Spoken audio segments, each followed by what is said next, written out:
தேர்தல் வாக்குறுதியாக அளித்த விவசாய கடனை முழுமையாக தள்ளுபடி செய்ய வலியுறுத்தியும் மேகதாதுவில் அணை கட்டுவதை தடுக்க கோரியும் பேரணியில் ஈடுபட்ட விவசாயிகளை போலீசார் தடுக்க முயன்றபோது தள்ளுமுள்ளு ஏற்பட்டது. இதுகுறித்த கூடுதல் தகவல்களை எமது செய்தியாளர் மூர்த்தி வழங்க கேட்கலாம். மூர்த்தி வணக்கம். இந்த சம்பவம் குறித்த கூடுதல் விவரங்களை வழங்கலாம். வணக்கம் அஸ்வினி. தமிழக அரசு தேர்தல் வாக்குறுதியாக அளித்த விவசாய கடன் தள்ளுபடி அறிவிப்பை உடனடியாக செய்ய வேண்டும். காவிரியின் குறுக்கே மேகதாட்டில் கர்நாடக அரசு அணை கட்டும் திட்டத்தை மத்திய மாநில அரசு தடுத்திட வலியுறுத்தி தமிழ்நாடு விவசாயிகள் பாதுகாப்பு சங்கம் மற்றும் தமிழ்நாடு விவசாய சங்கங்களின் கூட்டு இயக்கம் சார்பில் நாகப்பட்டினம் அவிர்திடலிலிருந்து மாவட்ட ஆட்சியர் அலுவலகம் நோக்கி பேரணியாக சென்று மனு கொடுக்கும் போராட்டத்தில் ஈடுபட்டனர்.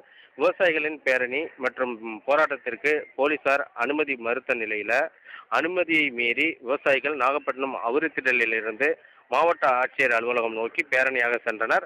இதில் நாகப்பட்டினம், திருவாரூர், காரைக்கால் மாவட்டங்களைச் சேர்ந்த 500க்கும் மேற்பட்ட விவசாயிகள் கலந்து கொண்டனர். அப்போது முழுமையான விவசாய கடன் தள்ளுபடியை தமிழக அரசு உடனடியாக அறிவிக்க வேண்டும். காவிரி குறுக்கே அணை கட்டுவதை மத்திய மாநில அரசுகள் தடுக்க வலியுறுத்தி கண்டன கோஷங்களை எழுப்பினர். அப்போது அரசு போக்குவரத்து கழக பணிமனை முன்பு போலீசார் விவசாயிகளை தடுத்து நிறுத்தினர். இதனால் போலீசாருக்கும் விவசாயிகளுக்கும் இடையே கடும் தள்ளுமுள்ளு ஏற்பட்டது. போலீசாரின் தடையை மீறி போலீசாரை தள்ளிவிட்டு விவசாயிகள் பேரணியாக சென்றனர். அவர்களை கோட்டாட்சியர் அலுவலகம் முன்பு போலீசார் தடுத்து நிறுத்தி கைது செய்ய முயற்சி செய்தனர். இதனால் போலீசார் விவசாயிகளுக்கும் இடையே கடும் வாக்குவாதம் ஏற்பட்டது. தொடர்ந்து போலீசார் கோட்டாட்சியரிடம் மனு அளிக்குமாறு வலியுறுத்தியதால் விவசாயிகள் கோட்டாட்சியரிடம் மனு அளித்தனர். தொடர்ந்து போராட்டத்தில் ஈடுபட்ட விவசாய சங்க பிரதிநிதிகள் கைது செய்யப்பட்டனர். இதனால் நாகப்பட்டினம் காரைக்கால் சாலையில் சிறிது நேரம் போக்குவரத்து பாதிப்பு ஏற்பட்டது. அஸ்வினி.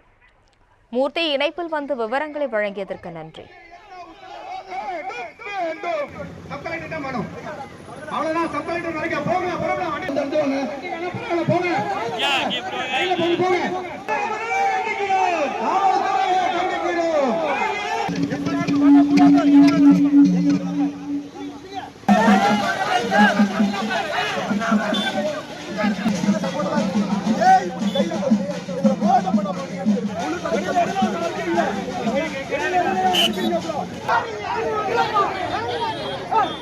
Come on!